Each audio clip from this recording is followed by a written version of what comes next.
I am so excited to do this video.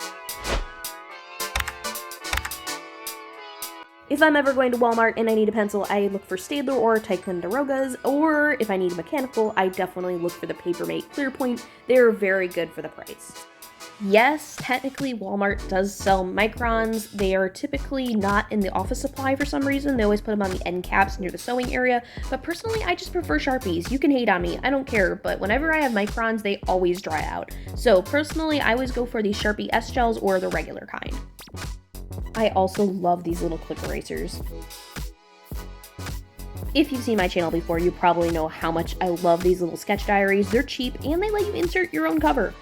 Crayola erasable colored pencils, a must-have. When I first started drawing, somebody told me to use Crazy Art colored pencils and it was the worst mistake I ever did. Use Crayola.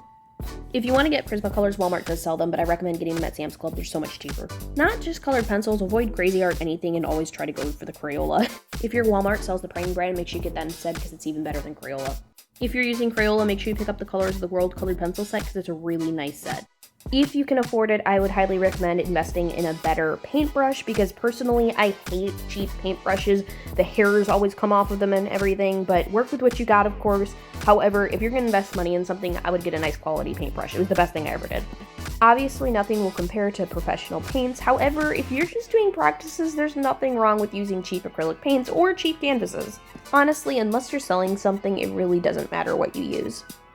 It's really hard to pick a favorite sketchbook, but if you're looking for really cheap, I of course would go with those insert your own cover ones I showed you earlier. However, if you're going to spend a little bit more money on some paper, the Canson ones are awesome, the Strathmore ones are obviously awesome, but also I love the Bee Inspired brand for some reason. They just have like really nice quality paper, and of course I think it's called Gumbracker or something like that. I'm probably saying it wrong. Gumbracker, something like that. They also have really nice quality paper as well.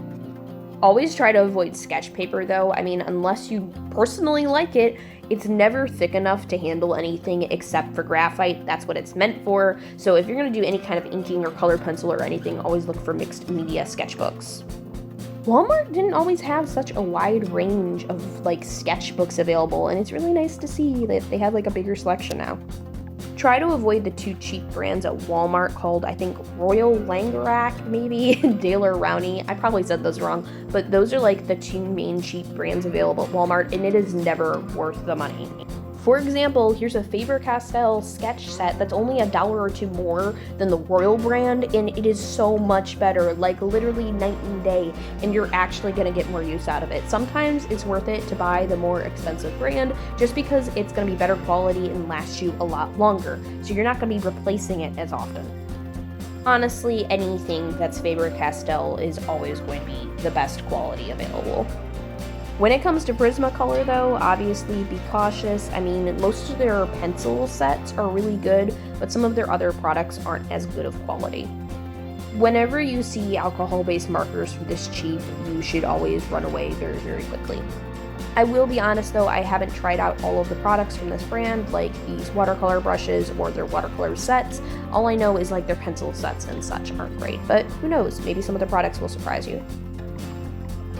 A very good thing to get at Walmart are palettes because they are so cheap, and that is not something I like to spend money on. When it comes to these paints, honestly, you might be better off with the Crayola, I'm not gonna lie to you. These little cans are good for protecting your artwork after you finished something. Do you remember what I said about Prismacolor? Yeah, I've tried these mid liners, I don't like them.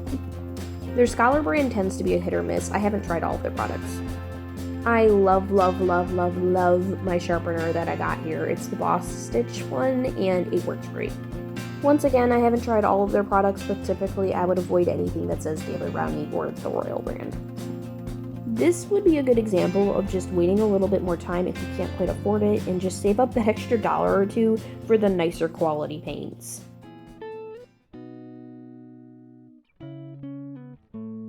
There's something so satisfying about seeing an entire rainbow of paints or colored pencils. Walmart honestly doesn't have a very good art book section. Most of the stuff is just like coloring books or books meant for kids.